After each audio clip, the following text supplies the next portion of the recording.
အားလုံးပဲမင်္ဂလာပါရှင်။ All in One Audio Book Channel လေးကနေပြန်လည်ကြိုဆိုလိုက်ပါရရှင်။ဟင်ဒါဖြင့်ညီဥစ္စာလူတကူပဲပိုင်တော့မဲ့သဘောပါလား။ကလော့အတထေမုတ်ဆိုးဖို့ဆိုပြီးကျုံမှလည်းအိတ်ခံလိုက်ရတာကိုမောလို့ကြည်လေလက်အောင်မရွှေမှာဟိုလက်တောက်လောက်လေးကနှင်ချလို့ကျုပ်တို့မြေးဖွာခွေးပြေးဝက်ပြီးပြေးနေပါအောင်မတော်။အမေကလည်းဘာအမေကလည်းလေမောင်မြင့်မောင်ရှိန်နဲ့ရမှညီနာမှာစိန်နကပေါက်စာလေးတရံမဲ့ဆင်ဘူးသေးတယ်။ဆွဲကျိုးနဲ့လက်ကောက်ကကျုပ်ဟာရီပါတော့အပြူကလေးကကျုပ်စင်ထားတာဟွန်းငါသမီးတထေးကြော်ဖြစ်ပြီးဆိုပြီးဝမ်းသာနေတာညီးလင်ကတဲ့ပြီးလိမ့်มาပါလားသူ့သမီးမှသူ့သမီးညီးကိုထမင်းကျွေးပြီးတဲ့လေငါမပြောလိုက်ချင်ဘူးငါသမီးဖြစ်ပြီးဒီလောက်ပဲအားရသလားဟဲ့မိမရဲ့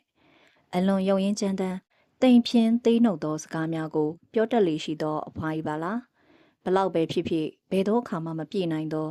ရတန့်ပြီးဆုံးခြင်းဘယ်တော့အခါမှမရှိနိုင်သောအလိုရမတ်နဲ့လောဘဆန္ဒကြီးလွန်သောမိမကြီးဒေါ်တင့်တင့်ရဲ့ဩဝါဒတွေကိုနာယူပြီးနောက်မှာမလည်းအစမမေလိုပဲအထင်ကြီးပြီးမရရအောင်အတင်းလိုက်ယူခဲ့တာမမေလည်းအတိပဲဒါပေမဲ့ခုမှတည်ရော်လည်းဘယ်တက်နိုင်မလဲမမေရဲ့မမေစကားပြောတာကြည့်ပြောပါတော်ခင်ပန်းနုတို့ကဲ့သို့မိခင်သည်အမှန်မိခင်သည်ဘယ်တော့အခါမှပြန်မပြောရမိခင်ဆိုသည်မှာသမီးကအမြဲထာဝရယူသည်လေးစားနေရမည်ဆိုသောမှုမျိုးမရှိ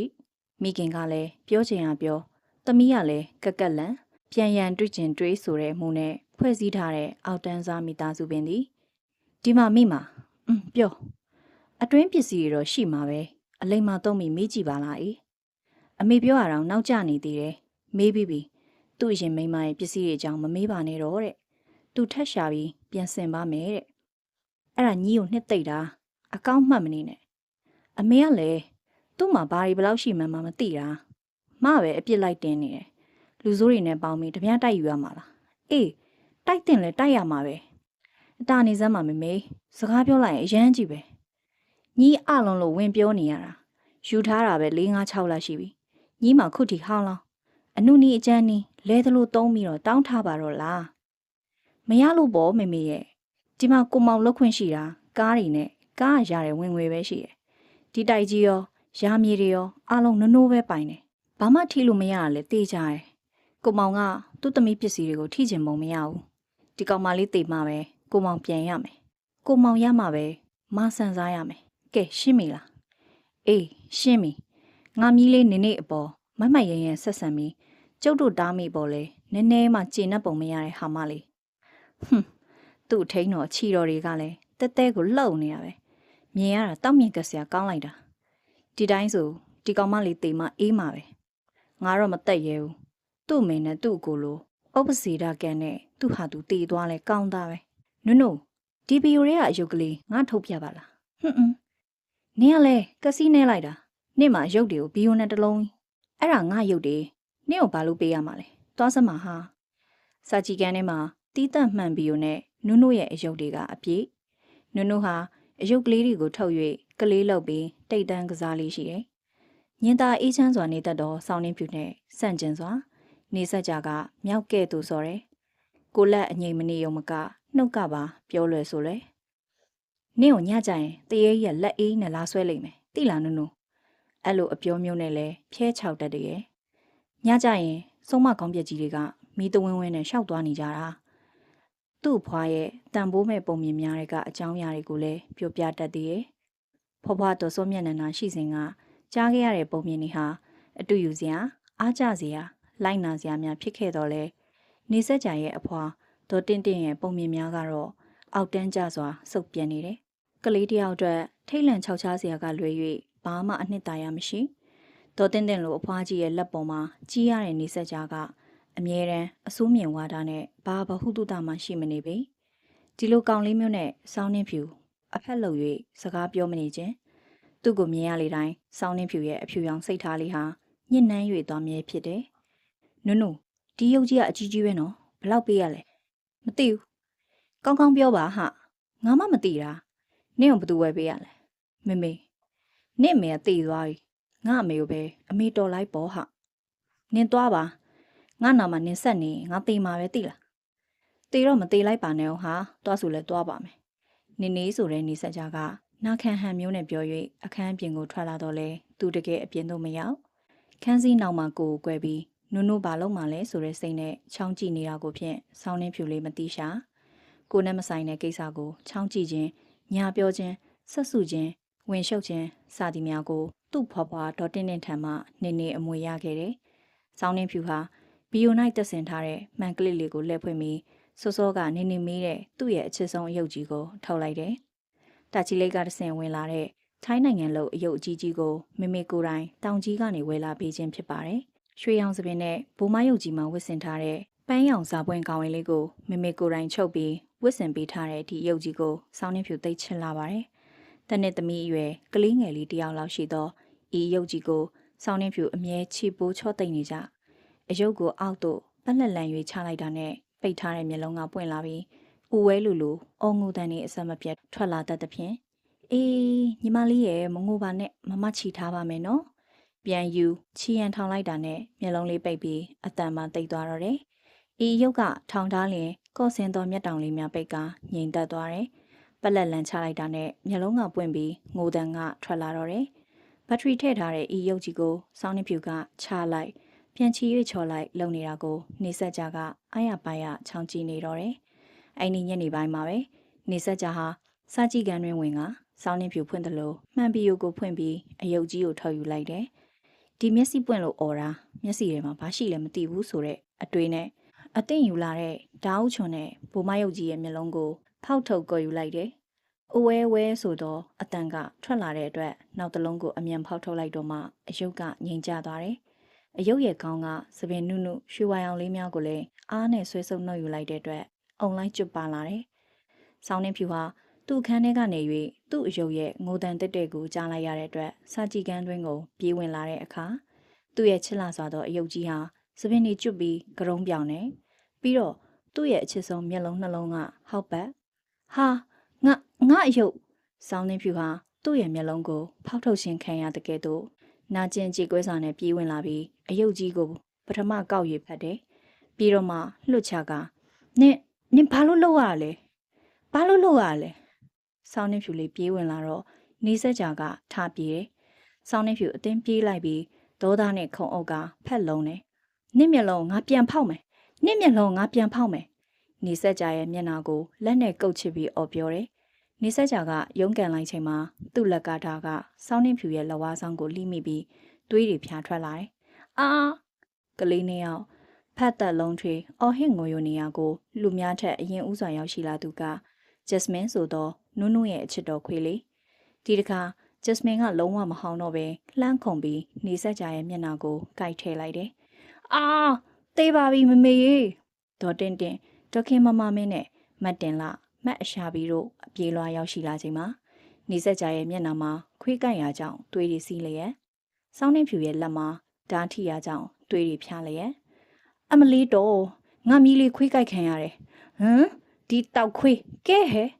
ဒေါ်တင်ကအနီးမှာတပြက်စီနဲ့အားရပါရလိုက်ရိုက်တဲ့အတွက်ဂျက်စမင်ကိုအထိနာသွားစေတယ်ဂျက်စမင်ကတဝုတ်ဝုတ်ဟောင်းပြီးထွက်ပြေးရတယ်နုလေးရဲ့သွေးတွေမျက်ရည်တွေနဲ့အတူချွေးတွေပါနစ်ပြီးတကူလုံးအေးဆက်နေတဲ့ဆောင်းနှင်းဖြူလေးကိုတရုတ်တရပွေချီနေချိန်မှာခင်မမင်းကတားလေးရဲ့ဒီခွေးမနှကောင်နဲ့ဘာလို့ဖတ်ပြီးရန်ဖြစ်နေရလဲငါသားကြိုက်တဲ့ခွေးတော့တက်ကိုပြစ်မယ်လာစီကန်းသွားရအောင်ကိုမောင်ခင်မမင်းကအသက်ကုန်ဟစ်တယ်ခြံထဲမှာဦးမြင့်မောင်ရှိန်ပြေးတက်လာပြီးသွေးတွေနဲ့ကလေးနှစ်ယောက်ကို၎င်းသူ့သမီးလေးတိတ်မြတ်နိုးတဲ့အယုတ်ကြီးရဲ့ရုပ်ပြက်စင်ပြက်ဖြစ်နေပုံကို၎င်းကြည့်နေစင်းပါပဲကိုမောင်တားလေးခွေးကြိုက်ခံရလို့စီကန်းသွားမှဖြစ်မယ်သမီးလက်မှာလည်းသွေးရည်နေပါလားအိုးသူ့လက်ကရိုးရှာတာခွေးကြိုက်ခံရတာကခွေးဥပြန်ရောဂါရနိုင်တယ်ကိုမောင်ရဲ့လာပါစီကန်းသွားရအောင်မြန်လှုပ်ပါမတင်လားသမီးကိုဆေးထည့်ပေးလိုက်နော်ဒီမြသာပြောပြီးဒေါခင်မမင်းအတင်းဆွဲခေါ်သွားသည့်နောက်ကိုဦးမြင့်မောင်ရှိန်ပါသွားလေတော့တယ်မကြည့်ဘူးမုန်းတယ်အားလုံးမုန်းတယ်နင့်ကိုငါပြန်လုပ်မယ်နင့်မျက်လုံးငါပြန်ထုတ်ယူမယ်နုနယ်လုံးသောနှလုံးသားလေးနဲ့မဆန့်သောမထိုက်တန်သောခံစားမှုတို့ကြောင့်စောင်းနှင်းဖြူဟာတကူလုံးဆက်တုံနေတယ်ဘဝပြတ်သွားတဲ့အယုတ်ကလေးကိုပြေးဖက်ပြီးအားရပါရအော်ရွင်ကိုချလိုက်လေတော့တယ်အဲ့နေ့အဲ့ချိန်ကစပြီးကလေးစားဆိုတဲ့တုံပြန်လို့မှုအာဃာတအမဲရောင်ကြီးဟာစောင်းနှင်းဖြူရဲ့အဖြူရောင်နှလုံးသားကိုဖုံးလွှမ်းလိုက်ချေပြီ အလွန်ငြိမ်းအေးချမ်းသာစွာနေထိုင်ကြသောတောင်ပေါ်မြို့လေးစီသို့မြေပြန့်ကနေဆက်ကြတို့အုပ်စု3ယောက်ရောက်ရှိလာချိန်ကစပြီးဖေဖေဦးမြင့်မောင်ရှင်အပေါ်၌ဤအချက်တစ်ချက်သေးသာစောင်းနှင်းဖြူကျင်းနေခဲ့ရတယ်။စောင်းနှင်းဖြူနေတဲ့အာထကနဲ့ရခင်ကွန်ပင့်ကျောင်းမှာနေဆက်ကြကိုကျောင်းအတူထားမပေးခြင်းဖြစ်တယ်။ကားနဲ့ပို့ရမယ်အတူတူသူတို့မောင်နှမအတူတူပဲသွားကြပါစေလားကိုမောင်ရဲ့။မဖြစ်ဘူးမှာသူတို့ချင်းကခဏခဏရန်ဖြစ်တာ။ကျောင်းမှာဖြစ်နေမကောင်းဘူး။တကြောင်းစီပဲနေကြပါစေ။ဦးမြင့်မောင်ရှင်ကမျက်နှာတီတီနဲ့ဆုံးဖြတ်လိုက်တော့လေဒေါခင်မမမင်းကထက်ဆင့်တောင်းဆိုခြင်းမပြုရဲတော့ပါဒေါခင်မမမင်းအနေနဲ့အလှပသိပ်ကြိုက်ပြီးအဝတ်စားအသစ်တွေဝယ်ဝတ်ခြင်းအလှပြင်ခြင်းနဲ့ယောက်ျားနာမှာကဲ့၍မြုပ်ချွဲနေလိုခြင်းစသည်တို့ကိုသာစိတ်ဝင်စားတယ်အိမ်မှုကိစ္စ၌စိတ်ပါဝင်စားခြင်းမရှိပါဤအတွက်အိမ်ဖော်များနဲ့အလုပ်သမားများနဲ့ပတ်သက်เสียအကြောင်းမရှိဝင်၍လည်းမပါသူ့ကိုယ်သူအလှပြင်နေရရင်ကျေနပ်နေတဲ့မိန်းမဖြစ်၍ပြဿနာကသိပ်မရှိလားသိပ်ပြဿနာရှိတာကတော့ဒေါ်တင်တင်ငွေတွေအထက်လိုက်ကိုင်းပြီးမိဖို့ကြောင့်သုံးပစ္စည်းတွေဝယ်ရချင်ရတာကိုသူ့အပျော်ကြီးပြောနေတော့တယ်ပျော်ပျော်ကြီးဝယ်ချမ်းလာရရုံမကအိမ်ရောက်တွင်ကောင်းကောင်းကြီးဩစာပေးတော့တယ်အိမ်ရဲ့အဖော်တွေအားလုံးဒေါ်တင်တင်ကိုကိုက်စားပစ်ချင်လောက်အောင်မုန်းကြတော့လဲဘာမှမပြောရဲမဆိုရဲကြပါစကားတွေလည်းတအားပြောကအရာရာ၌သူ့ဝင်ပါတတ်တယ်ဒီအိမ်ကြီးကိုသူ့ပဲအုပ်ချုပ်နေတရားရောင်သူမရှိရင်ပဲမဖြစ်တော့တရားရောင်စကားမျိုးလဲပြောလေးပြောထားရှိရဲ့ထို့သူ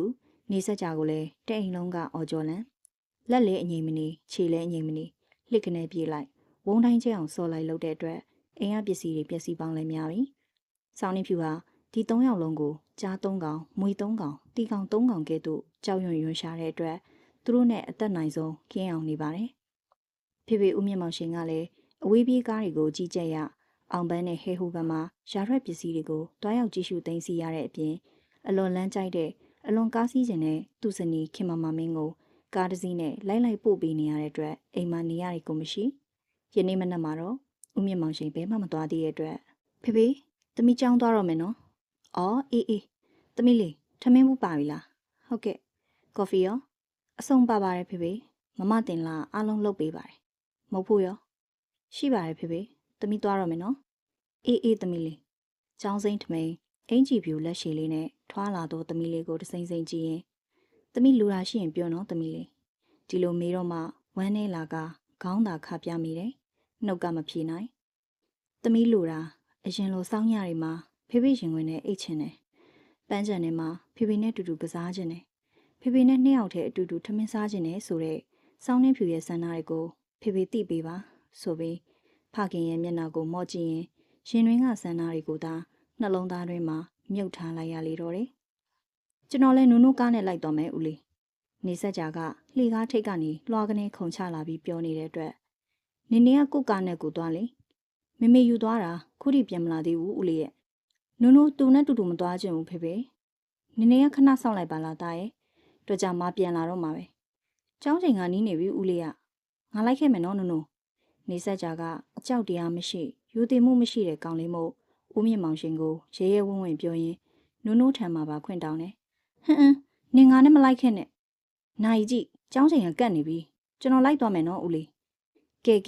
သမီးကခေါ်သွားလိုက်ပါကွယ်လမ်းမှာနေနေကဘာမှမပြောနဲ့နော်ရံဖြစ်တာဦးလေးမကြိုက်ဘူးကျွန်တော်လည်းရံမဖြစ်တတ်ပါဘူးသူ့ကိုကိုညမလေးမို့ချစ်လို့စားတာပါဟေးမျက်နှာဘူးကပါမသိဦးမြင့်မောင်ရှင်ကမျက်နှာတီတီနဲ့တိုက်အောက်ချီမှာရက်ထားတဲ့ကားစီအထိဆင်းလာပြီးဒရိုင်ဘာဦးစောအောင်ကိုနေစကြကိုအရင်ပို့လိုက်ပါပြီးမှသမီးကိုပို့ပါဦးစောအောင်ဟုတ်ကဲ့ဆရာစောင်းနှင်းဖြူကခါတိုင်းလိုရှေ့မှတက်တယ်နေစကြကနောက်ခံမှာစောင်းနှင်းဖြူရဲ့နာမည်နဲ့ဝေထားတဲ့ကော်ရူလာကားဝဝလေးပေါ်မှာအခန့်သားထိုင်ုံမကမျက်နာကပါပြုံးစီဆက်ဖြဲဖြဲနုံနုဟာတရိษံတကောင်ပါလာလင်ပင်ဒီလောက်စိတ်နှောက်ယှက်ဖြစ်မိမထင်ခါတိုင်းဆိုရင်ဘဘဦးစောအောင်နဲ့စောင်းနှင်းဖြူကစကားတွေပြောနေကြသူ့အကြောင်းတငယ်ချင်းများအကြောင်းကိုရေမောမောပြောပြတတ်လိရှိရဲ့ယခုတော့နုံနုလေးငြိမ်နေခြင်းဟာဟိုကောင်လေးပါလာလို့ဦးစောအောင်ကလည်းသိပုံရတယ်အမှတ်3ရက်ကွက်ဖြစ်တဲ့အရှိဘူကုန်းမြင့်ကနေအောက်ခြေလမ်းထိကွေဝိုင်းဆင်းလာခိုင်မှာထင်းရှူတော်တန်းဘက်ကိုလှည့်ကြည့်လိုက်မှာဟဲ့နုံနုရဲ့စပင်15ကြောင်းလောက်တင်းကနေဖြစ်သွားတဲ့အတွက်လှည့်ကြည့်လိုက်ရာနေဆက်ကြကသူမဟုတ်တလို့တစ်ဖက်ကိုခက်တီတီငင်းနေ၍နင်ဘာလို့ငါစပင်ဆွဲရလဲဘယ်မှာဆွဲလို့လဲဆွဲတယ်ခေါင်းကိုနာသွားပဲငါမှမဆွဲတာနင့်ကိုတရေဆွဲတာဖြစ်မှာပေါ့ အတိတ်ပဲမရှိရည်နုံနုရဲ့တောက်ခေါက်တန်နဲ့စကားတန်လေးများကတုံရင်းနေတယ်ဟေ့ကောင်လေးငင်ငိမ်လိုက်လေကွာကလေးကိုမစနဲ့နုံနုကကလေးမဟုတ်တော့ပါဘူးဘာကြီးကဘာမင်းဘာစကားပြောရလဲကလေးဆိုတာချီရတယ်ပခတ်နဲ့တိတ်ရတယ်နှုတ်ဘူးတိုက်ရတယ်လေဘဘသူနဲ့အဖက်လုပ်ပြီးစကားပြောမနေနဲ့နေဆက်ကြကတော့ဘာကိုမှမဖြုံတဲ့ပုံစံနဲ့ကျွန်တော်နောက်မှပို့ပါလားဘာကြီးကျွန်တော်နုံနုကြောင်ရောက်ဖူးခြင်းလို့မပို့နိုင်ဘူးဆရာမာလိုက်တာမင်းကြားတယ်မဟုတ်လားဦးစောအောင်ကတောင်ကုန်းများအောက်ရောက်တည်နဲ့ကားကိုအရှိန်မြင့်ကအားထားကတစ်ရှိရာကိုအရင်ပို့လိုက်တယ်ကော်ရိုလာကားပေါ်ကဆင်းပြီးနောက်မှလည်းကောင်းကောင်းမသွားသေးကားဘေးမှာကွေ့၍ပြေးလာကစောင်းနှင်းဖြူရဲ့ကားပြတင်းပေါက်ကိုလက်နှစ်ဖက်ထောက်ပြီးနုံနုကောင်းကောင်းသားနော်ဟေးဟေးသွားငါချစ်လို့စတာပါဟာနုံနုရကြည်စမ်းခွေးကောင်နုံနုရဲ့ကောင်းကိုလှမ်းပုတ်လိုက်တဲ့အတွက်သပင်လေးများဖွာထွက်သွားရလေတော့တယ်ဖဲစမ်းဟိတ်ကောင်တေတော့မှာပဲဦးစောအောင်ကလှမ်းဟောက်ပြီးကားကိုခက်ကြမ်းကြမ်းမောင်းထွက်လိုက်တဲ့အတွက်သူကခုံ၍ရှောင်လိုက်ရတယ်သို့တော့ကြောက်လန့်ပုံမရမျက်နှာကအပူကျိုးခြင်းမရှိဆက်ဖြည်းဖြည်းပုံစံနဲ့ကားကိုမျက်စိတစ်စုံရိုက်၍ကြည့်နေလိုက်သေးတယ်အဲ့ဒီကောင်နုံနုတိတ်မုန်းတာပဲဘဘရဲ့ယနေ့ဟဲဟိုးဈေးနေဖြစ်တယ်ရှမ်းပြည်နယ်တစ်ခွင်မှာပြည်နယ်မြို့တော်တောင်ကြီးကအစဈေးနေရှိတယ်9ရက်တစည်းဖြစ်တယ်တောင်ကြီးကလောအောင်ပန်းဟဲဟိုးပင်းတရကအစတီကျစ်ပင်လောင်းဖေခုံမြို့တို့ထိ9ရက်တစ်ကြိမ်ဈေးနေဖြစ်သတ်မှတ်ထားတယ်မြို့များမှာနေ့စဉ်ဈေးရှိတော်လဲဤဈေးနေများမှာတောင်ပေါ်မှဆင်းလာတော့တောထဲမှထွက်လာတော့ပအိုးပလောင်တောင်ရိုးတနုစတဲ့တောနေတိုင်းရင်သားတို့ဟာသူတို့ရဲ့ရွာထွက်သီးနှံတွေကိုထမ်း၍၎င်းပလိုင်းနဲ့လွယ်၍၎င်းတချို့လဲဈေးပတ်ကားနဲ့တော်၎င်းအတီးတီးရောက်ရှိလာကြတယ်။များသောအားဖြင့်ဝိယုံနှံများနဲ့ခေါင်းမောင်းပေါင်းထားကြသောတောင်ရသူတောင်ရသားများကိုမြင်တွေ့ရသည်မှာမောရှမ်းမြေရဲ့စက်တည်တစ်ခုပါပဲ။ယနေ့ဟဲဟိုးဈေးနေ့ကိုဒေါ်တင့်တင့်သွားတယ်။ဆလွန်ကားတစ်ကလေးစီမောရှမ်းမြေရဲ့အေးမြတဲ့အငွေ့သက်ကိုခန်းစားရင်းပတ်စံပေါ်ပေါ်နဲ့ဈေးဝယ်ခွင့်ရနေတဲ့အတွက်ဒေါ်တင့်တင့်မှာဈေးကိုနေ့တိုင်းထွက်ဝင်နေကြ။တင်ငယ်ကျွန်းရက်ွက်တစ်ခုထဲမှာအိမ်ခန်းချင်းလေးနဲ့နေခဲ့ရတဲ့ဘဝကနေပြီးဝုန်းဆိုနှက်ပြီးရောက်လာရတဲ့ကဲ့သို့တိုက်ကြီးနဲ့နေကားတစ်ကြီးစီးပြီးလူတိုက်ရနေတဲ့ဘဝကိုဒေါ်တင့်တင့်ကျဉ်းနှံ့စွာခံယူနေသည်ဆိုရင်အားလုံးကခွင့်လွှတ်နိုင်ပါသေးတယ်။အခုတော့အနေမြင့်တီထက်လွန်ကဲစွာဘဝင်မှာမြင့်လာတဲ့အတွက်အိမ်ရအိမ်ဖော်ရီကားစမခံရနိုင်အောင်ရှိနေကြတယ်။ယနေ့လဲဟဲဟိုးစည်းနေမှာအပြန်တွင်ဒေါ်တင့်တင့်ကဟဲ့အရှာဘီနဲ့မတင်လားဒီမှာကားဆိုင်လာတာမမြင်ဘူးလားညီတို့မျိုးဖို့ပါဝဲလာတာတကယ်တည်းတောက်လိုက်ကန်ဆိုကိုမသိဘူးလားတဲ့ကြဒေါသတန်အထက်စီးတန်ကြီးနဲ့အော်ကြီးဟစ်ကျဲပြောပြီးတက်လာကြတဲ့ကဂျက်စမင်ကတဝုတ်ဝုတ်နဲ့ဟောင်းနေပြီဒီတောက်ခွေးရလဲဟောင်းလိုက်တာတဲငါတက်မိလိမ့်မယ်စကားပြောရင်တောက်ဆိုတော့ညဉ့်ညမ်းတဲ့စကားလုံးကိုတွင်တွင်သုံးတတ်တယ်ပြောပုံဆိုပုံကလည်းပိုင်ဆိုးပိုင်နေမို့သူ့အိမ်သူ့ရာများမှတ်နေလားမသိသူကသူလဲဤအိမ်ရဲ့အကြီးကဲဆိုတဲ့ပွဲတူးကိုသူ့ဘာသာသူယူကအရာရာကိုဩစာပေးနေတယ်ဟဲ့ခွေးကိုအရင်သိမ့်လေအရှာဘီရဲ့အရှာဘီကပစ္စည်းတယ်မလို့လုပ်ပြီးမှခွေးလေးဂျက်စမင်ကိုကိုင်းကသူ့လှောင်အိမ်ထဲထည့်ထားလိုက်တယ်တမင်တော့မခတ်ဂျက်စမင်ကလှောင်အိမ်ထဲမှာမနေချင်းရှာမတင်လာနဲ့အရှာဘီတို့ကသူ့ဝယ်လာတဲ့ပြောင်းမှုတွေဂေါရခါးသီးတွေမြေစာအုပ်ဂျူးဘူးမိုးစူပုတ်ရွက်ညွန့်လက်ဖက်ချောက်ပဲမျိုးမျိုးငပြောနနက်စတော့ဈေးတစည်းစာလောက်ရှိတဲ့ပစ္စည်းတွေကိုမနိုင်မနှင်းတင်လာကြရတယ်ဟဲ့မလေးခင်ညီရရောဘာလုပ်နေရလဲဒီမှာလာသေးပါအောင်လားကျမမအားဘူးဒီမှာနိုးနိုးလေးစားဖို့ချက်နေတဲ့ဟင်းအိုတန်းလိုင်းနဲ့ကြည်စမ်းပြောပုံကငါ့ကိုများမခိုးမခန့်နဲ့ကျမမှန်တာပြောတာကျမနိုးနိုးအတွက်ပဲအဓိကလုပ်ပေးနိုင်မယ်ကျမကိုမမဒေါ်စောမျက်နှာနာခန့်ထားကြတဲ့ကနိုးနိုးအတွက်ခန့်ထားခဲ့တာအသက်40ကျော်ရွယ်ဒေါ်လေးခင်ကဒေါ်တင့်တင့်ကိုမုန်းနေတာကြာပြီမို့တမင်ကိုအော်ပြောပြနေတယ်ဒေါ်တင့်တင့်ကဒေါ်လေးခင်နဲ့အနီးဆုံးနေရာကိုသွားကခါထောက်လိုက်ရနေစမ်းမောင်ညီကိုခန့်ခဲ့တဲ့နွန်းနွရဲ့အဖွားဆိုတာကတင်းញိုင်းကုန်းပါလေညီအခုလာကရနေတာငါတမတ်စီရမဟုတ်လားလာကမက်လို့မဟုတ်ဘူးကလေးတန်ရောစင်နဲ့နေနေတာညီကိုငါအလုတ်ထုတ်ပစ်လိုက်နိုင်တယ်နားလေလားရှင်နဲ့ဘာဆိုင်လို့လဲဒါနွန်းနွလေးရဲ့အိမ်ပိုင်ဆိုးပိုင်နေနဲ့ဟမ်နင်တဲလူဘာဝပါလားကဲဒေါ်တင်တင်ကသူ့လက်ထဲမှာပစံအိမ်နဲ့လှမ်းပေါက်လိုက်၍ဒေါ်လေးခင်ရဲ့နဖူးတက်တဲ့ကိုမှန်သွားတယ်ဒေါ်လေးခင်ကနောက်ကိုရိုင်လဲသွားချိန်မှာဖန်ခွက်တင်ထားတဲ့စင်ကိုတိုက်မိတဲ့အတွက်ဝုန်းဒိုင်းဆိုတော့အတန်နေနဲ့ဒေါ်လေးခင်ကျုံအော်လိုက်တော့အတန်ကတစ်ချိန်နဲ့ထွက်ပေါ်လာတယ် ထိုတန်များကြောင့်လှောင်အိမ်ထဲကဂျက်စမင်ခုန်ထွက်လာပြီးဟောင်းပေမဟောင်းတော့ပဲဒေါ်တင့်တင့်ကိုခုံအုပ်ပြီးမျက်နာကိုမှရွေးကိုက်လိုက်လေပြီအာအမလီခွေဟဲ့ခွေအာသူအော်ဒန်နဲ့ဂျက်စမင်ရဲ့ဒေါသနဲ့ဟောင်းရင်ကိုက်နေတဲ့နှုတ်ကတပြိုင်နဲ့ခွေရဲ့တစ္ဆာဟာဘယ်တော့ခါမှမပြောင်းလဲအတူနေတခင်များဘက်ကအမြဲရက်တယ်အမလီလောက်ကြပါဦးအော်ရင်ပြောရင်ကဒေါ်တင့်တင့်ဖက်လက်လန်လေးကျသွားတယ်မျက်နှာတစ်ခုလုံးလဲတွေးတို့နဲ့ချင်းနေတယ်ဒီတော့မှမကောင်းတက်လွန်းတဲ့အတွက်မရှာပြီးကရောမတ်တင်လာကပါဂျက်စမင်လာဟဲ့ဟူ၍ဝတ္တရားကြီးမောင်းပေးလိုက်တယ်အိုးဘလို့ဖြစ်ကြလဲဟာမမေမျက်နှာမှာတွေးရနေအမလီကိုမောင်ရဲ့လောက်ပါအောင်မကြည့်ဝင်းတော့အပေါ်ထမှပြေးဆင်းလာကြတဲ့ဦးမြင့်မောင်ရှိန်နဲ့ခင်မမမင်းတို့ရဲ့အတန်မရှာပြီးကခွေးကိုဆွဲခေါ်ပြီးလှောင်ရင်တကားကိုအခုမှတကယ်ထည့်ပိတ်လိုက်တယ်မတင်လာကဖန်ခွဲစာများနဲ့ဖယိုဖျဲဖြစ်ကုန်တဲ့ပစ္စည်းတွေကိုကောက်သိမ်းနေချင်မှာတားတို့သမီးတို့ရဲ့မမေကိုဒီကောင်မရန်လောက်တာဟိုကောင်မတွေကခွေးနဲ့ရှူးတိုက်ပြီးကြိုက်ခိုင်းကြတာမဟုတ်ဘူးမတင်လာကအော်တယ်မတင်လာရဲ့အတန်ထက်စေစကျေလောင်သောအတန်ဖြင့်ခင်မမမင်းကဘာမဟုတ်တာလဲငါအမေကိုလှုပ်တဲ့ကောင်မတွေအားလုံးအလှုပ်ထုတ်ပြစ်မယ်ဒီခွေးလည်းတေမအေးမယ်ငါသားကိုကြိုက်လိုက်ငါအမေကိုကြိုက်လိုက်နဲ့နင်တို့အားလုံးလည်းခွေးနဲ့တူတူပဲဘာမှပြောမနေနဲ့အန်နီကိုတွေ့ခဲ့ကားပေါ်တင်ဒေါက်တာကျော်ဆောင်စီသွားကြမယ်သူ့အမေကိုသူ့တယောက်ထဲသာတွဲခေါ်ရတယ်ကြံ၃ယောက်ကဘသူမှဝိုင်း၍ကိုညီတွဲမပို့ပေးကြပါဤဖြစ်ရဲ့အားလုံးကိုအဲ့ဒီညနေဆောင်မှာစောင်းနှင်းဖြူကျောင်းကပြန်ရောက်မှသိရတော့တယ်ထိုပြဿနာဟာထိုနေရာတွင်ပင်ပြီးဆုံးသွားခြင်းမရှိပါ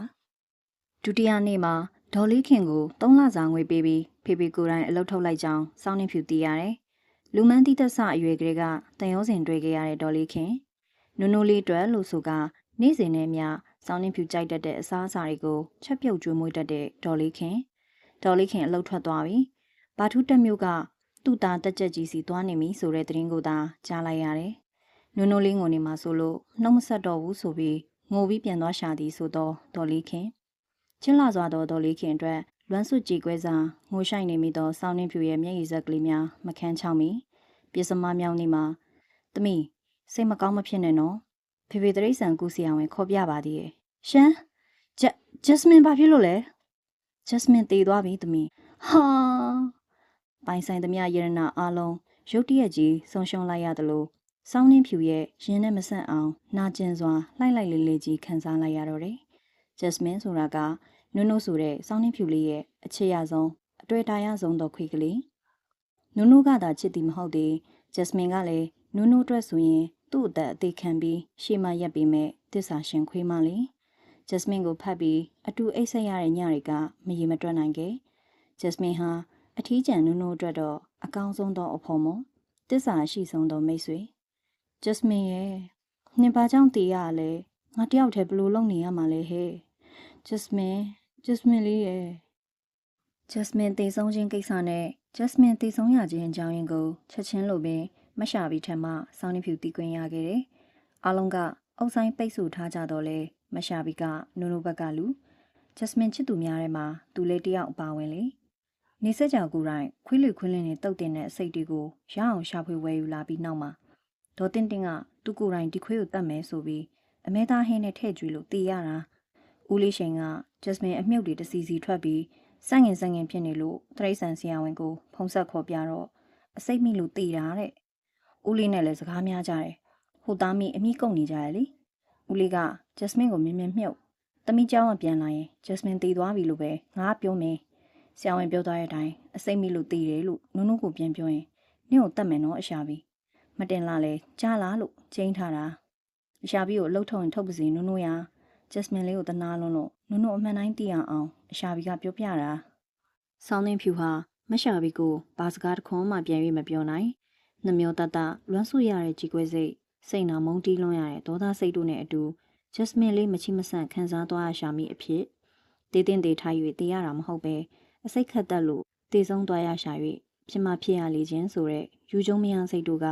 စောင်းနှင်းဖြူရဲ့နှလုံးသားကိုကြီးကျယ်ခမ်းနားစွာနာကျင်ကြေကွဲစေခဲ့ပါပြီပြတင်းကသစင်မြင်နေရတဲ့မှိုင်းလုံးတောင်နဲ့မြူကူးရီဝေနေတဲ့မြင်ကွင်းကိုငြိမ်သက်စွာလှမ်းကြည့်နေတော့လဲစောင်းနှင်းဖြူဘာမှမြင်ပုံမရနုံရဲ့ အရှာပြီးဘာလုပ်ပေးရမလဲစောင်းနှင်းဖြူခေါင်းကိုဖြည်းဖြည်းလေးခါရမ်းလိုက်တယ်ဝိုင်းဆက်လှပလုံးနဲ့မြုံဝန်းအိမ်ထဲမှာမျက်ရည်ပြည့်အိုင်လာတယ်စောင်းနှင်းဖြူအရွယ်မရောက်သေးပါအပြိုကြီးဖာဖာမဖြစ်သေးတဲ့အတွက်ကလေးတယောက်လိုအော်ဟစ်ငိုယိုပေးလိုက်မယ်လို့အရှာပြီးထင်ထားတော့လဲ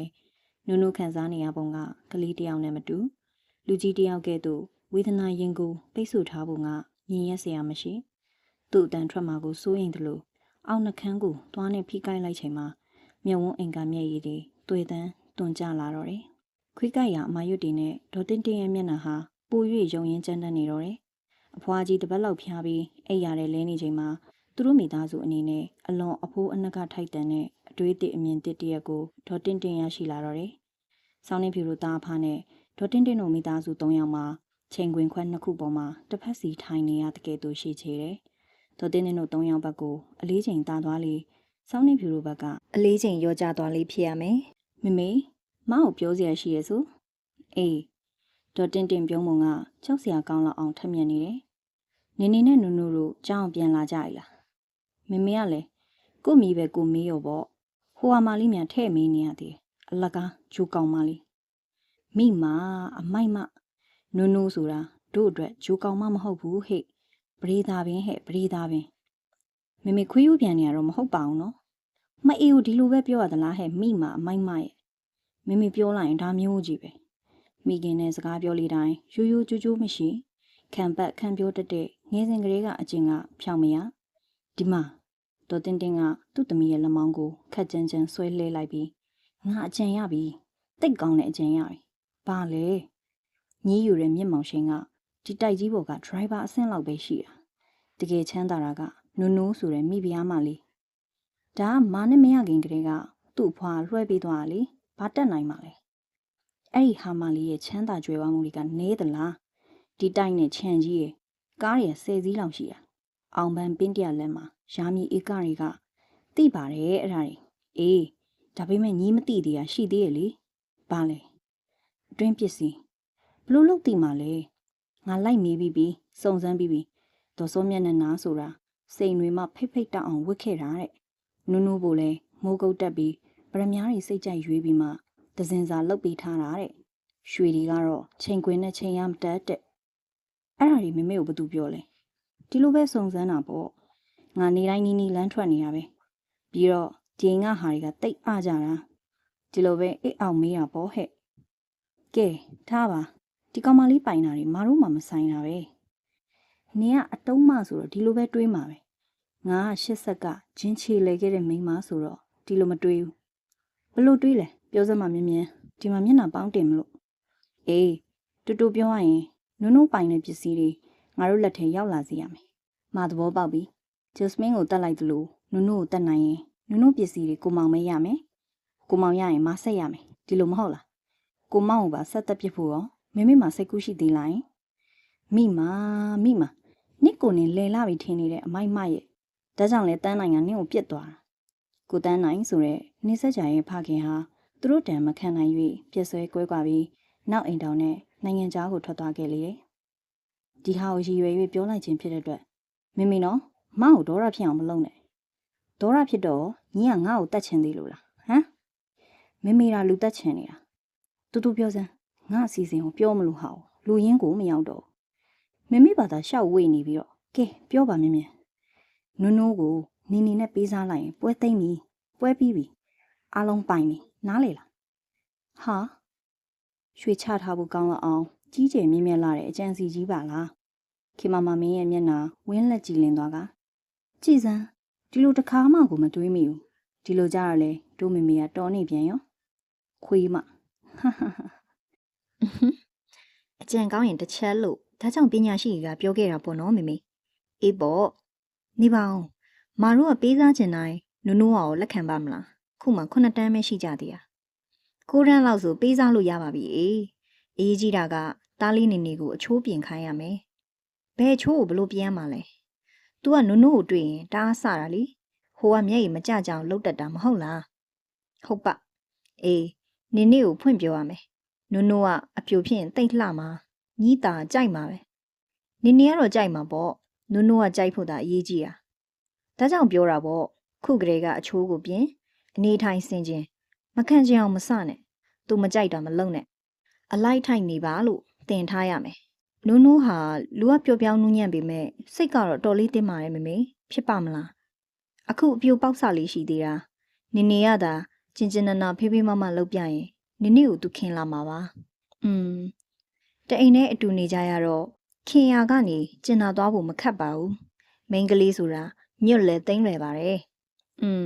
အဲ့ဒီအစီအစဉ်ဖြစ်ရင်တော့အရန်ကိုကောင်းမှာပါပဲရှင်ခုမှ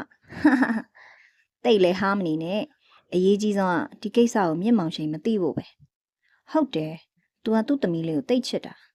သူ့သမီးနဲ့သူ့အဖေအကြာကြီးမစုံမိအောင်အမြဲတည်းနဲ့နေ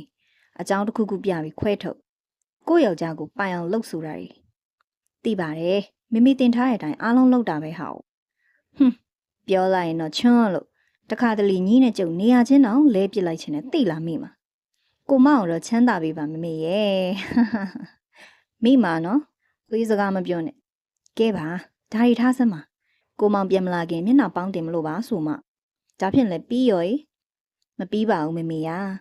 မေနဲ့မာနဲ့ပေါင်းပြီးနင်းနေကိုနုံနုံနဲ့တက်အောင်နေဖို့အရွယ်ရောက်တာနဲ့နုံနုံအချစ်ကိုရဖို့အချစ်ကိုရဖို့ထက်ဘဝကိုရဖို့ကပိုအရေးကြီးရဲ့နော်ကိုပိုက်ထဲကငါကိုလောင်ရင်နဲ့ငှက်ကလေးပဲမေရဘယ်ချိန်မှပဲဖြစ်ဖြစ်ထုတ်ယူသုံးချလို့ရမှာပေါ့ငါသမီးပညာရေးတက်လာကဲတွားဒီညကစပြီးတားလေးနေနေကိုသဘောပေါက်အောင်ပြောရမယ်တင်နန်းနေစပေးရမယ်ငါသမီးမာဟာမြင့်မောင်ရှင်ကိုရပေမဲ့ဒီ Snow White ပဲလာရဲ့အရှင်သခင်မဖြစ်ခွင့်မရအောင်ငါမီးလေးနေဆိုတဲ့နီးစက်ကြလက်ထက်ကြမှာပဲနုံရဲ့ချမ်းသာကြွယ်ဝမှုအပေါင်းကိုပိုင်ဆိုးရမယ့်သူ Snow White ပဲလာရဲ့အရှင်သခင်ဖြစ်စေရမယ်ဖြစ်စေရမယ်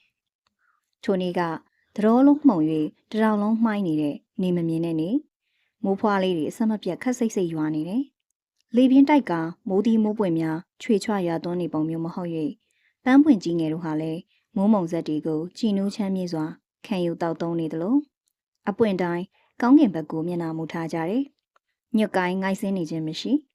တစ်ခတ်တည့်ရွက်နဲ့မြက်ခင်းစိမ့်တို့ဟာလည်းမိုးရီဇက်လေးများကိုချွေချမပြည့်ရသလိုသူတို့ရဲ့မျက်နှာပြင်မှာတင်ထားရင်စိမ့်ဆူလန်းဆန်းနေကြတယ်။ဤပဝန်းကျင်မှာနေပြီးဤရာသီကိုရှုမြင်ထိတွေ့နေရသူတို့မှာသူတို့ရဲ့ရင်တွင်းကပင်ကိုခံစားမှုကိုပို့ပြီးတော့အားဖြည့်အားကောင်းစေလေတယ်။မိမိရဲ့လက်ရှိခံစားမှုကချမ်းမြေ့ပျော်ရွှင်စရာဖြစ်နေရင်ပို၍စွပြန့်ကြည်နူးဝေရခံစားရမှာဖြစ်သလိုမိမိရဲ့ရင်တွင်းမှာကြေကွဲတန်းတစရာရှိနေခဲ့ရင်လည်းပို့ပြီးတော့လမ်းစွနာကျင်စေအောင်ဤတောင်မော်ဒေသရဲ့ရာသီဥတုကကိုညီပန့်ပိုးသလိုရှိနေတတ်တယ်။အဲ့ဒီအဲ့ချိန်ကခြံတွင်းခြံပြင်ပတ်ဝန်းကျင်တစ်ဝိုက်မှာဘသူမှမရှိလူသူရဲ့အရေးအယောင်ကိုမှမမြင်ရဦးမြတ်မောင်ရှိန်တို့ဇနီးမောင်နှံကလည်းကလောကနေ6မိုင်မြသာဝေးတဲ့အောင်မန်းမြို့ကိုသွားနေလေတယ်။နင်းနေကလည်းစပိန်တစည်းနဲ့ထွက်သွားတာကြားလာပြီ။ဒေါ်လေးခင်အလုတ်ကထွက်သွားရပြီးမှနောက်တစ်ယောက်ခေါ်ထားတဲ့ထမင်းချက်နဲ့မတ်တင်လာကလည်းဒေါ်တင်ခိုင်းထားတဲ့အတွက်မိဘကန်ထဲမှာအပေါ်ထဲမှာရှိတဲ့နုံရဲ့အခန်းထဲမှာနုံကရုပ်ပြတအုပ်ဖတ်နေပြီးမတ်ရှာဘီကနုံရဲ့ကရင်အောက်ကျမ်းပြင်ပေါ်မှာအားရပါရအိတ်နေလေတယ်။အချိန်ကနေ့လယ်2 နာရီခန့်ဒေါ်တင်ဟာခြံထဲမှာပွင့်တဲ့ပင်ကူပန်းကိုခိုင်ကိုကိုင်းပြီးအပေါ်ထက်ကိုတက်လာခဲ့တယ်။ပင်ကူပန်းဆိုတာကမြေပြန့်ဒေသမှာရောတောင်ပေါ်ဒေသရဲ့ဈေးများမှာပါရောင်းလိမရှိတဲ့ပန်းမျိုးဖြစ်တယ်။အယိုးရှိတုတ်ကြီးထိတ်မှာပန်းရောင်နဲ့အဖြူပွင့်ဖက်ငင်များနဲ့အစုပ်လိုက်အလုံးလိုက်ကြီးပွင့်တဲ့ပန်းရိုးတန်တလျှောက်သားမကအပွင့်တစ်ဝိုက်မှာပါအမွေးလိုချောင်းရှည်တွေများစွာရှုပ်ရှက်ခတ်အောင်တွေ့ကြနေတဲ့ပန်းဖြစ်တယ်။ဒီပန်းမျိုးကိုဖွားဖွားတိုးစိုးမျက်နှာနာရှိစဉ်ကဘယ်တော့ခါမှဖျားမတင်ခြံတွင်းမှာအလှဆိုင်ထားတဲ့အစင်းလောက်သာရှိတယ်။ဖျားတရားကိုဘယ်တော့ခါမှကြည်ညိုရကောင်းမှမသိတဲ့ဒေါ်တင်ဟာဒီနေ့ကျမှဘာစိတ်ကူးရရမသိပန်းကိုခိုင်ကိုင်မင်းအပေါ်ထက်ရဲ့ရှေ့ဆုံးထိပ်ကဖျားခန်းကိုဝင်သွားတော့တယ်။ထူဖျားဟာဖွားဖွားတိုးစိုးမျက်နှာနာတို့ရဲ့မိဘဘိုးဘွားလက်ထက်ကလေးကစီးကပ်ကိုကွယ်လာတဲ့ခြေစင်းသူတော်ဖြစ်တယ်။ဖះရဲ့ပလင်နဲ့တန်ကဲကမန္တလေးကမှာယူပြီးရွှေအစ်စ်ချထားခြင်းဖြစ်တယ်။ဖွားဖွားတင်ထားတဲ့အတွက်စောင်းနှင်းဖြူဟာဖះရှင်ခိုးရင်ဤတိပီတော်ရွတ်တန်ပုတ်တီဆိုနောက်ဆုံးမေတ္တာတုပ်ရွတ်ပြီးမေနဲ့ကိုနဲ့တကွာတတဝအပေါင်းအားလုံးကိုမေတ္တာပို့နေကြ။ဒေါ်တင်တို့သားမိတွေဖះကန်းဝင်ပြီးဖះကြာရှိစွာရှင်ခိုးတာကိုမတွေ့ရဘူးပါ။အပေါ်ထက်ရောက်ခိုက်ဦးသုံးရင်ချတာလောက်သာရှိပါတယ် မမေရှိစဉ်ကနေခဲ့တဲ့အခန်းကိုတော့ခတ်အသေးပိတ်ပြီး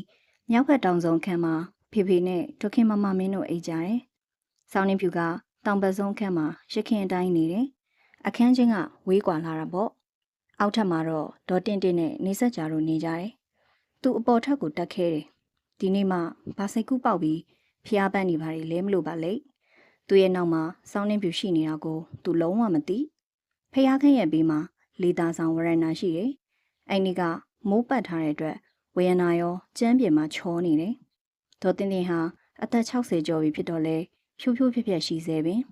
သူဖြက်လက်တယ်လို့လည်းအထင်ခံရအောင်တမင်တွက်လက်ပြနေတတ်တယ်။ဖျားစင်ကကြေးပန်းအိုးကြီးကိုယူပြီးဝေယနာဘက်ကိုထွက်သွားတယ်။သူ့လက်မှာတစ်ဖက်ကကြေးပန်းအိုးရှိကြီးကျန်တစ်ဖက်က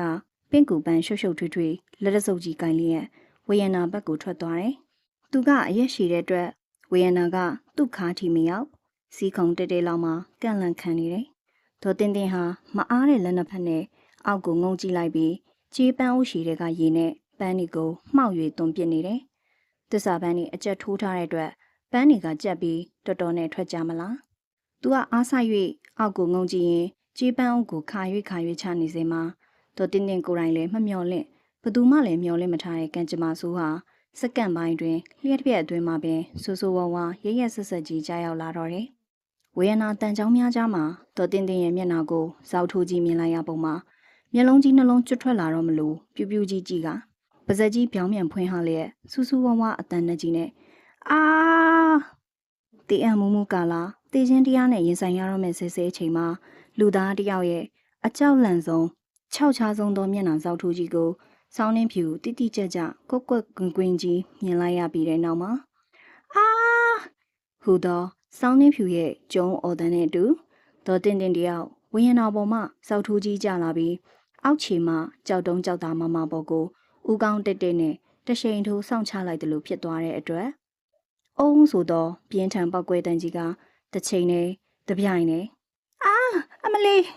ဆောင်းနှင်းဖြူဖျားခန်းမှပြန်ထွက်ပြေးလာပြီးတရဇက်အော်ဟင်းရင်လှီကားမှပြေးဆင်းလာသဖြင့်အပေါ်ထက်မှမတ်ရှာပြီးမိဖို့ထဲမှာဒေါ်တင်လှနဲ့မပြုံးတို့ကဘာလဲနုဘာဖြစ်တာလဲဆောင်းနှင်းဖြူမှာဆက်ဆက်တုံနေတဲ့လက်ချောင်းလေးနဲ့ခေါင်းရင်းဘက်ကိုလက်ညှိုးထိုးပြီးဟိုမိမကြီးကျသွားတာအိမ်ထဲမှာမိမများတာမကခြံထဲမှာယောက်ျားများပါအားလုံးပြေးကြလွားကြအော်ကြဟေကြနဲ့နောက်ဆုံးမှာတော့ကောင်းကြီးဟတ်တက်ကွဲသွားတဲ့အတွက်သွေးရည်ကချင်းနေလျက်အုံနောက်ပါထွက်ကြပြီးအဖြူဖက်တွေကဘလက်ပွားမျက်လုံးကြီးကျွတ်ထွက်တော့မတဲ့အပြူသားကြီးကြည့်နေတဲ့ဒေါ်တင်တင်ရဲ့မျက်နှာပေါ်မှာ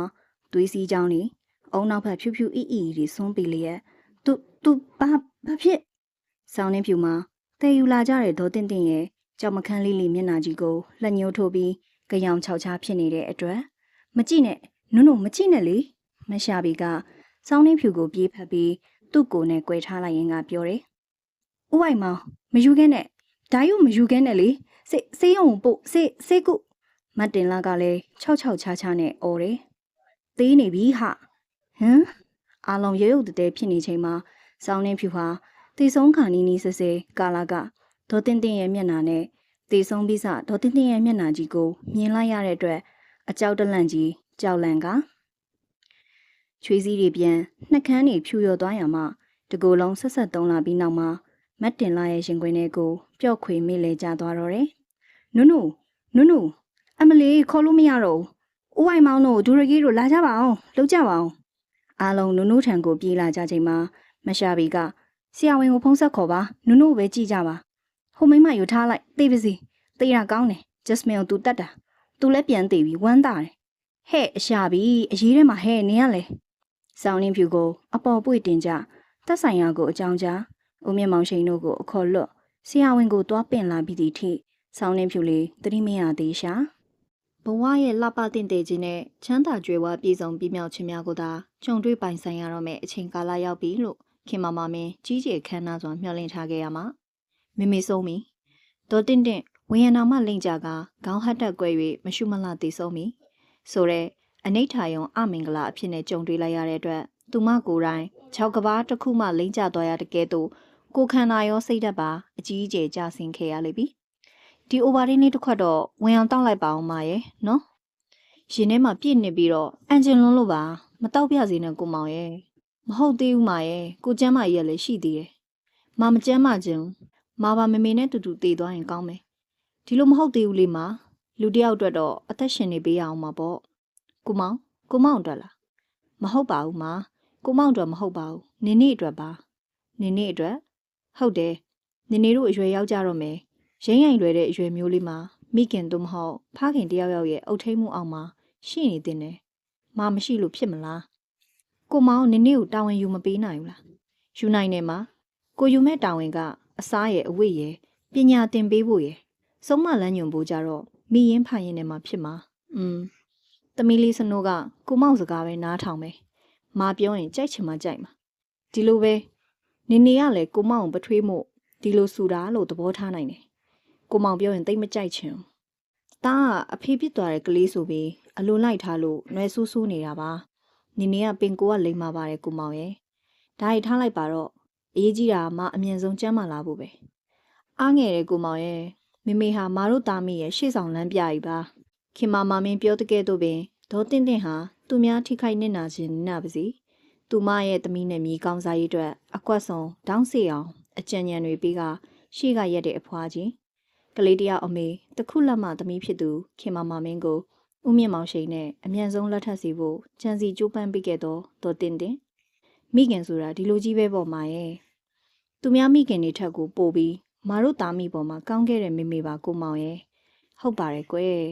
မာဒီတိုက်ကြီးပေါ်မှာတော့မနေချင်တော့ပါဘူးဒီလိုတော့လည်းမဖြစ်သေးဘူးလေကလေးတွေရဲ့နောင်ရည်ကလည်းရှိသေးတယ်တေခြင်းတရားကိုဓမ္မတရားနဲ့ပဲဖြည့်ယူပေါ့ကွယ်ဖြည့်ယူရမယ့်ဓမ္မတရားဆိုတာကိုခင်မမမင်းဘာမှနားမလဲဘာမှမသိမိခင်ကလည်းဘယ်တော့မှတရားပြ၍ဆုံးမခဲ့ခြင်းမရှိတဲ့အတွက်ပြောစရာမရှိပါတရားဓမ္မကိုလည်းစိတ်မဝင်စားပါကလေးတွေရဲ့နောင်ရည်ဆိုတော့ကိုမောင်ရဲ့စကားကြောင့်မေးမိန်နေတဲ့မျက်ဝန်းတွေလင်းလက်လာကလေးတွေရဲ့နောင်ရည်ဆိုတာဘာကိုပြောရလဲကိုမောင်ဩမသားနဲ့ကိုသမီးကအရွယ်မရောက်ကြသေးဘူးပညာမဆုံးကြသေးဘူးလေအရွယ်ရောက်ပွဲရပြီးကိုပိုင်ဆုံးဖြတ်နိုင်တဲ့အခါကျတော့မှသူတို့လန်သူတို့ဆက်လျှောက်ကြပါစေပေါ့ခုချိန်မှာတော့မိန်းကလေးလဲမိန်းကလေးလျောက်ယောက်ျားလေးလဲယောက်ျားလေးယောက်ကိုမောင်တို့ကပဲ့ပြင်လမ်းပြဆုံးမပြီးကြရမယ်တာဝန်ရှိတာကိုပြောတာပါမှာခင်မမမင်းခေါင်းလေးသာညှိပ်ပြပြီးပြန်လဲမှေးစင်းနှုံးခွေသွားရတော့တယ်အရေးကြီးဆုံးကဒီကိစ္စကိုမျက်မှောင်ရှိမသိဖို့ပဲမိခင်ရဲ့နောက်ဆုံးဩဝါဒကိုတော့ခင်မမမင်းထိုက်ထိုက်တန်တန်နာခံရပါမယ်မမေတာဆွန်လွတ်နေတာစွန်နေပြက်ကုန်ပြီပတ်စံထပ်ပြုံးအခန်းတွင်ကိုနေဆက်ကြာကဝုန်းတိုင်းအတန်မြေအောင်ပြေးဝင်လာပြီးပြောတဲ့အတွက်စက်ကူဆွန်ကဒီမှာဝယ်လို့မရတာနီနီရဲ့နီနီပြောလို့ကိုမောင်ရန်ကုန်စစ်နဲ့ကောက်မှားထားတာစက်ကူဆွန်ရောင်းဆုံးစိတ်တောင်ရှိတယ်ကားကူတောင်ထဲမှာတွားယူနေကဲတွေ့လား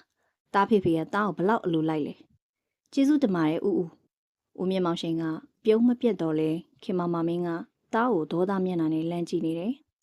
တားကဆွန်လွတ်တာတိတ်ဝါဒနာပါတာဦးလည်းတိသားနဲ့ရန်ကုန်မှာဆွန်လွတ်ရတာဟိုနဲ့ညိဒီနဲ့ညိဓာတ်တိုင်တကြိုးတွေနဲ့ညိလွတ်ရတာမမိုက်ဘူးဒီမှာဆွန်တိတ်လွတ်လို့ကောင်းတာလေကလည်းပင့်ဘာနဲ့မှလည်းမညိဘူးခြံဝင်းနဲ့ပဲလွတ်တော့တာခြံနောက်ဘက်ကတောင်ကုန်းထိပ်ထိသွားမလွတ်နဲ့နော်ဘာလဲဖွားဖွားလို့ဇောက်ထိုးကြပြီးတေးမှဆိုးလို့လားဟဲ့ဒီလိုမပြောနဲ့လေကွာနင်းနေမေမေလည်းနေမကောင်းသေးဘူးလေမေမေကလည်းမရှိတော့ဘူးဒီသားမိုက်တကောင်နဲ့တော့ခတ်ပါသေးရဲ့ကျွန်တော်မိုက်တယ်ဆိုရင်နုံနုံကရောလိန်မာလို့လားဟဲ့လိန်မာတာပေါ့ဟိုကအင်မတန်အေးတာနင်းကြောင်ပဲခတ်နေတာတော်ပါတော့မာရဲ့ကဲနင်းနေလဲသွားစွန်လွတ်ချီခြံတော့မသွားနဲ့ဟုတ်ပြီလားဟုတ်မိခင်နေမကောင်းသည်ကိုသတင်းမေးရကောင်းမှလုံးဝမသိတဲ့နေဆက်ကြခင်မမမင်းဟာရခင်လောက်စိတ်သက်ကြွခြင်းမရှိတဲ့အတွက်အနှဲငယ်နူးညံ့လာတရားရှိပါတယ်နုံနုံလေးဘယ်နဲ့နေသေးလဲကိုမောင်အဖျားကမကြသေးဘူးမင်းညကတော့ရေခဲကက်ရသေးရဲ့အဖျား104ထိတက်လာလို့ခုရောစောစောကဝင်ကြည့်တော့အိတ်နေတယ်ကိုပူလဲကြပါတယ်တွားလေတွားကြည့်ပေးလိုက်ပါသူခမမေမေကြသွားတာကိုမြင်လိုက်ရတော့တအားကြီးကိုလန့်သွားရှာတာကိုမောင်မတို့သားမီကိုဘယ်တော့မှမခွဲပါနဲ့မပစ်ပါနဲ့နော်မကိုမောင်မဲအားကိုးစရာရှိပါတော့တယ်စိတ်ချစမ်းမရဲ့မေမေမရှိတော့အားငယ်တယ်မေမေကိုတိတ်လွမ်းတယ်တိတ်တနာတယ်ဖြစ်ရလေခြင်းဆိုပြီးလဲယူကျုံမရဖြစ်ရပါတယ်ကိုမောင်ရဲ့တသိမ့်သိမ့်ကိုရှိုက်နေတဲ့ဇနီးတဲ့ကိုဖြောင်းဖြနှစ်သိမ့်ချုံမပြုစုနေရတဲ့အတွက် ဖျားနေတဲ့သမီးလေးစနိုးဝိုက်ခန့်ကိုပင်အဲ့နေညကြမှာဦးမြင့်မောင်ရှင်ရောက်ဖြစ်တော်တယ်။သမီးမလုပ်ဘူး။သမီးလုပ်တာမဟုတ်ဘူး။သူ့ဘာသူကြတာ။ဆောင်းနှင်းဖြူဟာမျက်စိမိတ်ရက်နဲ့ဆက်၍အော်နေပြန်တယ်။သူ့ဟာသူကြတာ။သမီးတွန်းချတာမဟုတ်ဘူး။ဟန်သူ့ဟာသူကြတာမဟုတ်ဘူး။မျက်စိလေးမိတ်ခေါင်းလေးရမ်းရင်ကကြောင်ကရန်အော်နေတဲ့အတွက်သမီးလေးနုနုစနိုးလေးဦးမြင့်မောင်ရှင်ကအတန်ပေးရုံမကမှွေရပေါ်တက်ထိုင်ပြီးသမီးလေးကိုပွေယူလိုက်ကသမီးဘာတွေရောင်းနေရလဲဖေဖေလေးသမီးစနိုးဝိုက်နုနုစောင်းနှင်းဖြူဦးမြင့်မောင်ရှင်ကသမီးလေးရဲ့အမိနာမ၃ခုလုံးကိုခေါ်ပြီးတော့တတိပေးလောက်ခနေတယ်ချွေးချောက်၍ကိုကချစ်တောက်ပူနေတဲ့အတွက်နှက်ခမ်းလေးများတောင်၆ကက်ကွဲအပ်နေလေတယ်သမီးလေးရေလေးရင်တောက်လိုက်စီးတောက်အောင်နော်သမီးညီးညူလူးလွန်လာရင်ကရေနှစ်ကြိုက်လောက်တောက်တယ်ပြန်အမိမ့်မှာခေါင်းအုံးမဟုတ်ပဲရင်ခွင်တစ်ခုဖြစ်နေပါလားဆိုတဲ့အသည့်နဲ့စောင်းနှင်းဖြူမျက်လုံးလေးဖွင့်အကြည့်မှာဖခင်မျက်နှာကိုမြင်လိုက်ရတဲ့နဲ့ဖေသမီးကြောက်တယ်ဖေရှိရလေသမီးဘာမှကြောက်စရာမရှိပါဘူးသမီးရဲ့ဟိုဘွားကြီးကိုသမီးတွန်းချတာမဟုတ်ပါဘူးသူဟာသမီးရဲ့သမီးအဲ့ဒီအကြောင်းပဲဘာလို့စိတ်ကဆွဲနေရလဲဒီစကားတွေပဲဘာလို့ထပ်ပြောနေရလဲသမီးကြောက်တယ်ဘာလို့ကြောက်တာလဲအဖွားကြီးကိုပြီးတော့ဘာဖြစ်လဲဆက်ပြောလေသမီးကတွန်းချလိုက်လို့တေသွားတာလို့ထင်မှလဲကြောက်တယ်ဟာသမီးကလည်းကွာသမီးရဲ့အားလေးနဲ့ဘလို့လောက်ပြီးတွန်းချလို့ရမှာလဲဘသူမှမထင်ဘူးအနီမာရောသူကတော့ပြောသေးရဲ့သူခမရမေကြသွားတာကိုမြင်လိုက်ရတော့တအားကြီးကိုလန့်သွားရှာတာတဲ့အနီမာသမီးကိုယုံနေလားအားလုံးကယုံနေမဖြစ်နိုင်တာတွေမတွေးနဲ့တော့နော်သမီးအဲ့ဒီမျက်နှာစောက်ထိုးယူပဲသမီးမျက်စိထဲမှာမြင်နေတယ်အိမ်မက်ထဲမှာမတ်နေတယ်ဖေရဲ့သမီးသမီးရဲ့ဖွားဖွားတင်ထားတဲ့မြစ်တာတော့ရသေးလားရတယ်ဖေတန်ပုတ်တွေရောရတယ်အေးအဲ့ဒါတွေရွတ်ပါသမီးရဲ့ခုမရွတ်ချင်ဘူးနည်းနည်းနေကောင်းတော့ရွတ်နော်မြစ်တာတော့ဆိုတာမကောင်းဆိုးဝတာမကဘူးအိမ်မဆိုးတွေပါပျောက်ကင်းစေတယ်ဖေအဲ့ဒီဒေါ်တင်းကြီးကမကောင်းဆိုးဝဖြစ်နေသလားဟာမဟုတ်တာမဖြစ်ပါဘူးလုံးဝမဖြစ်ဘူးဖေစကားကိုသမီးယုံမှာဖေညာမပြောဟောမတင်လာဟောလေးယူလာပြီဆရာဝန်ပေးထားတဲ့ဆေးကိုအရင်တောက်လိုက်ရအောင်နော်သမီးလေးဦးမြင့်မောင်ရှင်ကသမီးငယ်ကိုရင်ဝင်ပွေပိုက်လေးရဲ့မတင်လာရဲ့အကူကြီးနဲ့ဆေးသုံးလုံးနဲ့ဟောလေးတစ်ခွက်ကိုချော့၍ဝင်အောင်တိုက်ခဲ့ရတယ်ထိုညဦးကဦးမြင့်မောင်ရှင်ဟာဥပိ္ပခာပြုတ်ထားမိတဲ့သမီးလေးကိုကြာမြင့်စွာရင်ဝယ်ပိုက်ထွေးထားမိတယ်အတော်လေးဖွင့်ထွားအရွယ်ရောက်လာပြီဖြစ်တဲ့သမီးလေးကိုကြီးမားနှက်ဆိုင်တဲ့ဖခင်ရဲ့မေတ္တာအကျဉ်းနာပြည့်နဲ့ပွေးပိုက်ထားမိရမှာမပန်းနုရှိနေတော့ဒီသမီးလေးဟာအဖေနဲ့အမေရဲ့ရင်ဝင်ကြားမှာအိပ်ဆက်နေကြခုလိုနေမကောင်းတဲ့အခါများအဖေရောအမေရောအဖွားပါအနာကမခွာပဲနေကြခုတော့ငါကြောင့်ငါအိမ်အောင်အစိုးရထပ်ပြူလိုက်လို့ငါသမီးလေးခုလိုနာကျင်ကြေကွဲနေရှာတာဦးမြင့်မောင်ရှိန်ဟာသမီးလေးအပေါ်မှာချင်နာတနာချင်းကြီးစွာဖြစ်လာတာနဲ့အမျှမိမိရဲ့ဆုံးဖြတ်ချက်မြန်ဆန်မှုကိုနောင်တရစပြုနေပါပြီ။တည်ပြီးသွားတဲ့သူကိုအပြစ်မတင်ကောင်းပါဘူးလေ။ဒါမဲ့အဲ့ဒီတော့တင်းလေလွန်းလို့သူအကွက်ဖန်တက်လွန်းလို့ငါမောက်ချက်ချင်းလက်ထပ်ဖြစ်တာ။ငါထင်ခဲ့တာကမာတယောက်ပဲဒီကလောကိုလိုက်လာမယ်။သမီးလေးလည်းအမေစားရမယ်ပေါ့။ငါထင်တယ်လို့ဘာမှဖြစ်မလာဘူး။သမီးနဲ့မာနဲ့ကလည်းမေတ္တာပေးယူလို့မရဘူး။အစားထိုးလို့မရကြဘူး။ဒေါ်တင်းနဲ့နေဆက်ကြပါထက်ရောက်လာပြီးချဲလေကြတော့သမီးလေးမှတအားစိတ်ဆင်းရဲခဲ့ရရှာတယ်။အခုအဖွားကြီးမရှိတော့မလေးနည်းနည်းတော့ပျော့ပြောင်းလာပုံရတယ်။နေဆက်ကြတော့ဒီအတိုင်းပဲကြီးလာရင်တော့ပုံစံပြောင်းမလားမသိဘူး။သမီးလေးရဲ့အယုတ်တွေကစားစရာတွေစပိန်တွေလည်းနေ့ကြောင်အတော်ကိုဆုံးရှုံးကုန်ပြီ။သမီးလေးရဲ့